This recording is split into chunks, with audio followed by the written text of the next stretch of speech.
Hi, my name is Christina and I'm your librarian here at Christina's Bookshelf, and today I am bringing you Mapping the Forest by Brandon Witt, published by Dreamspinner Press.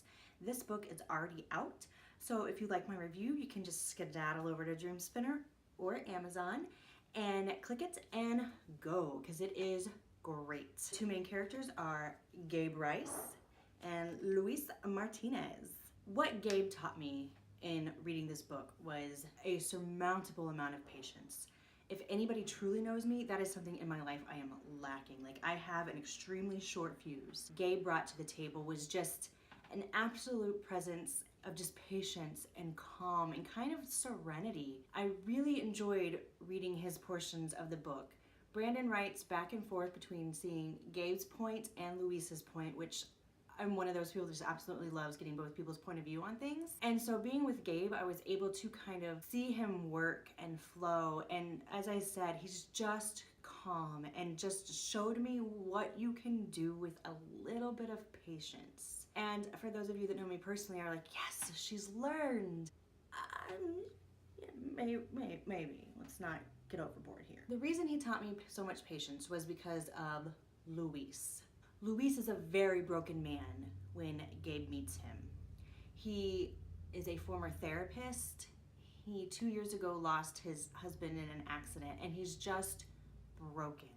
He ran away from everything essentially and went from California to Estes Park, Colorado. So he's very much out of his element, out of his comfort zone, just kind of dying or dead inside. And he feels very, very guilty for even noticing Gabe. The moment Gabe sees Luis, he's kind of a little smitten with the man.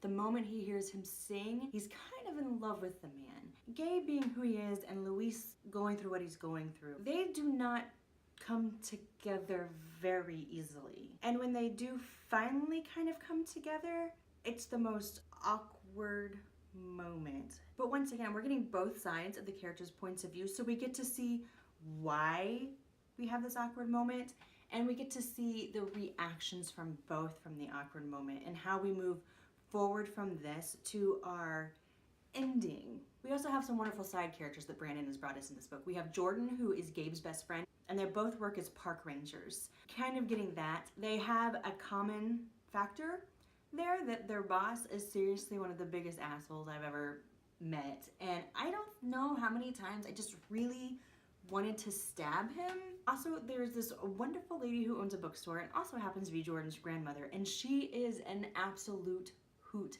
I loved her. Love about this, absolutely love about this series, that they're all older. They're like in their they're in their 30s, 40s. We're not getting the very, very young right out of college. I want to find my forever love, which sometimes is fine because I want that. But right now, it was just like a breath of fresh air to get middle-aged men moving forward with life, trying to figure out who they are. One, getting over this really huge, devastating loss, and how he picked up his life and he's kind of left things behind, like he wants nothing to do with it, and how he has to accept that change needs to happen and that it's okay to love again. And Gabe, with just his surmountable amount of patience, because I don't know if I was in that situation, if I would be like, let's hold the phone, call me when you're a little less insane. Or if I would have the compassion and the patience that Gabe shows. And it's not just to Luis. He is this wonderful person in life. Now, he's not perfect, so let's not go overboard with that either. Brandon just writes this tale that I'm left wanting more, which I always find fantastic. Like when you give me an epilogue and it wraps things up, but I'm still like, could you write another book about these guys? Because I'm not done. The writing is just charming and funny and witty, very witty. And if you're saying, Christina, that's a hairbrush, not a microphone, I'm with you. But if you have never sang into a hairbrush and used it as a microphone, you're seriously missing out on life. There's some extreme ups and downs with this whole story, watching the just devastation of Luis and watching, I want to say Gabe kind of grows up and we kind of see him mellow out and come down and and Luis come up and survive and thrive, which was, yes.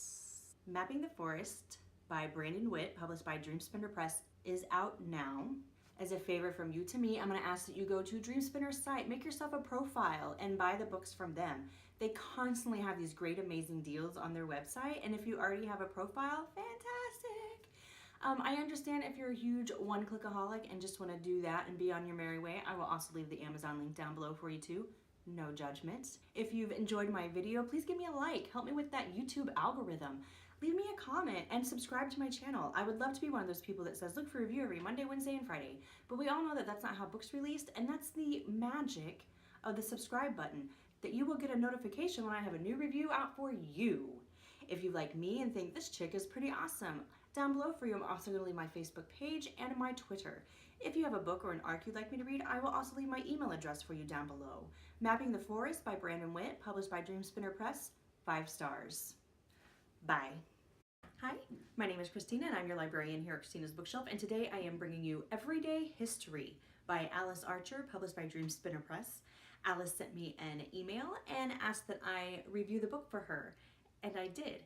Here's why. The blurb talked about, and if anybody knows me, they know that I am a huge fan of May-December romances, so I was on board immediately then. To add on to that, a little extra bonus was that it was a teacher and